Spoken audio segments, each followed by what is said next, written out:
um mapeamento preliminar que define com muita finura e sensibilidade o grau de salinidade, todos os ingredientes que fazem parte disso, colocar em faixas de qualidade prévias, tudo isso. São fios de ouro extremamente finos, com um envoltório de polímero, que pode ser feito condutor também, como o Mark Hermond falou ontem. Opera, esses sensores recolhem informações do material, fazem convergir para um banco que opera com redes neurais, um modelo de redes neurais, e simula através disso o funcionamento das papilas gustativas, e tem a característica simpática de aprender com a idade. Quanto mais ele vai usando, mais vai sofisticando o seu banco e vai ficando mais competente. Sempre. A próxima imagem, por favor. Nanotecnologia está invadindo universos industriais de larga difusão e grande produção. Por exemplo, é hoje manifestamente uma das estratégias fundamentais das pinturas dos automóveis, que é, de um lado, estratégia de marketing, ou seja, pinturas personalizadas e específicas, com uma forte personalidade. Mas, além disso, você pode fazer a tinta nanoestruturada, esse lá, ela tem dureza muito mais alta, acoplada à resiliência, acoplada a uma capacidade de manter. Ela não risca e mantém o brilho por muito mais tempo. A imagem de baixo mostra a porta feita, uma parte com tinta trabalhada nanotecnologicamente, a outra não, e como é que eles reagem ao gasto, ao desgaste, né, ao embutimento. A próxima imagem é também para automóveis. Ali no alto está mostrado, ou pelo menos indicado, uma tecnologia que foi revolucionária no caso dos pneus. E substituiu câmara de ar e tudo isso, que é a colocação de uma alma de fiação metálica feita cada vez mais fina. Quando essa fiação começou a descer abaixo de 1/10 de 1 milímetro, ela é produzida industrialmente assim, cada vez mais baixo, fenômenos estranhos começaram a ser observados e a própria arquitetura interna desses materiais foi muito dificilmente localizada. Para isso, as estratégias da nanotecnologia têm se revelado extraordinárias. Essa imagem maior é a imagem feita por microscopia de força atômica e que descreve aquele fio na parte interna, onde nós vamos ver aquelas placas no local que representa a parte de mais alta resistência dessa peça, ela está diluída num meio que não é visível aqui, que é a parte que acomoda as informações, que é a parte macia. Essa imagem que é feita no CETEC, Centro Tecnológico de Minas Gerais, um dos programas junto justamente com a indústria automobilística, nesse aspecto de fiação. A próxima imagem, por favor. Essa é uma imagem que eu devo agradecer ao Fernando Gellenbeck. Gellenbeck tem feito agora, nosso colega da Unicamp, né, tem feito agora, fez recentemente um dos maiores contratos entre a Universidade Brasileira e uma empresa para a produção de embalagens que são produzidas com ingredientes nanotecnológicos e que tem um grau de eficácia novo. Mas essa imagem é mais singela, ela lembra que se nós quisermos utilizar as estratégias da nanotecnologia na madeira, por exemplo, podemos fazer uma madeira como aquela tinta que é autolimpante, no sentido que o sujo não se fixa e se vai. Ela é não molhável, como foi mostrado, e resistente ao ataque de fungos, por exemplo. Você desenvolve uma camada, depois uma camada de material que é hidrofóbico, resistente à água, né?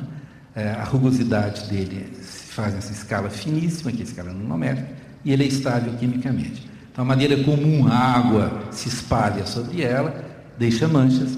Nesse caso, a água cai, a dimensão hidrofóbica faz com que todo o contato que a madeira e a água se reduza àquele ponto de contato e aquela gota facilmente se desloca. Então, toda a indústria moveleira pode ser movida ou pode incorporar a nanotecnologia com outras estratégias. A próxima imagem. Isso representa o seguinte: todas as últimas imagens que eu mostrei aqui foram feitas no Brasil, em laboratórios brasileiros.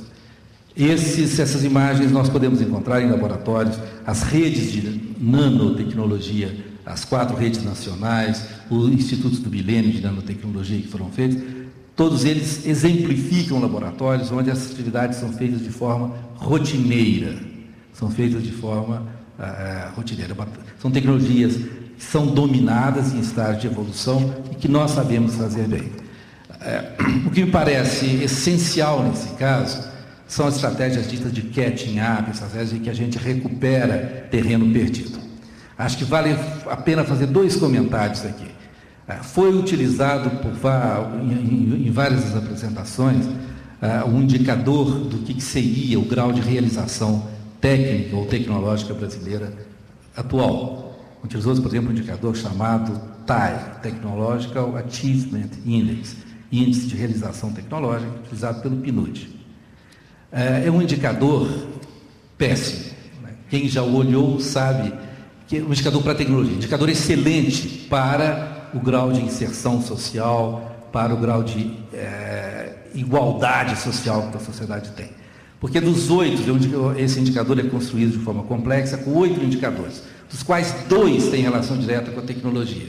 Um é o número de patentes per capita, pega o número de patentes que o país registra nos Estados Unidos, divide pela população.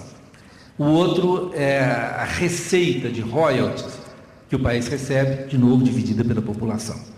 São 2 indicadores que fazem sentido, na medida em que se relacionam, de fato, com a realização técnica, e que, ao ser dividido pela população, mostram, ainda mais uma vez, a dimensão brasileira de desigualdade, dos problemas que nós temos recorrentes e inaceitáveis nesse nível. Mas os outros guardam a relação bem mais distante. É dado como um indicador essencial da difusão tecnológica o consumo de energia elétrica per capita. De novo, você pega o consumo do país, divide pela população.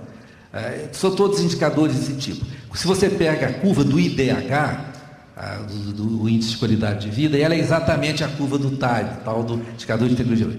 É, em essência, um indicador de qualidade de vida, muito mais que eficiência tecnológica. E o resultado é engraçado, ele coloca o Brasil num bloco muito abaixo, como foi visto aqui, 41º lugar, entre os países que não têm chance de liderar tecnologicamente nada, né?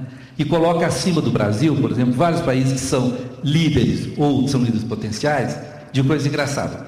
Se você pega os índices do PNUD, né, o México aparece como um líder potencial ali na fronteira de assumir a liderança no mundo.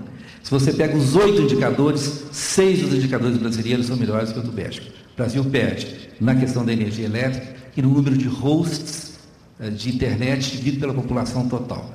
Nesses 2 índices, o México tem um indicador melhor e, por isso, na medição do TAI, ele é colocado como um país asiático, que coloca Chipre também como um líder mundial possível e outros, né?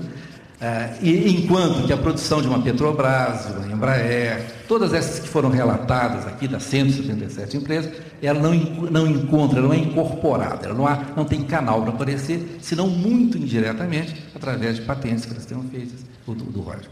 De modo que eu faço esse comentário um pouco longo, porque nós não temos ainda uma boa métrica para medir o que é a nossa competência. Eu não sei qual é o lugar, mas certamente, na minha opinião, essas métricas ruins fazem um desserviço, porque elas nos jogam numa direção errada.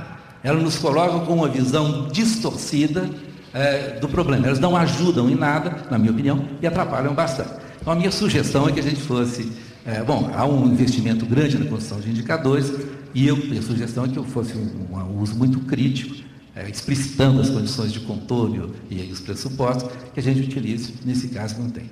Porque, contrariamente ao que esses indicadores mostram, a capacidade, a competência tecnológica do Brasil é extraordinária.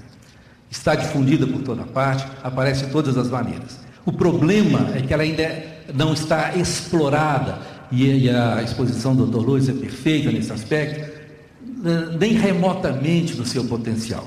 Ela é, tecnicamente, a sua difusão, a sua apropriação coletiva, enquanto fato socialmente assumido, que ocupe no imaginário da sociedade brasileira o lugar correto e faça parte do mutirão com toda a força que tem, não está, obviamente, explorada. Podemos fazer muito mais e melhor. Mas o tanto que fazemos e a nossa competência em fazê-lo não são lidas por essas lentes um pouco distorcidas. Próxima imagem, por favor. Com relação a isso, eu acho que eu não vou insistir em mapas, já foram dadas discussões sobre funding, sobre as características brasileiras, foram explorados. Vou explorar apenas esse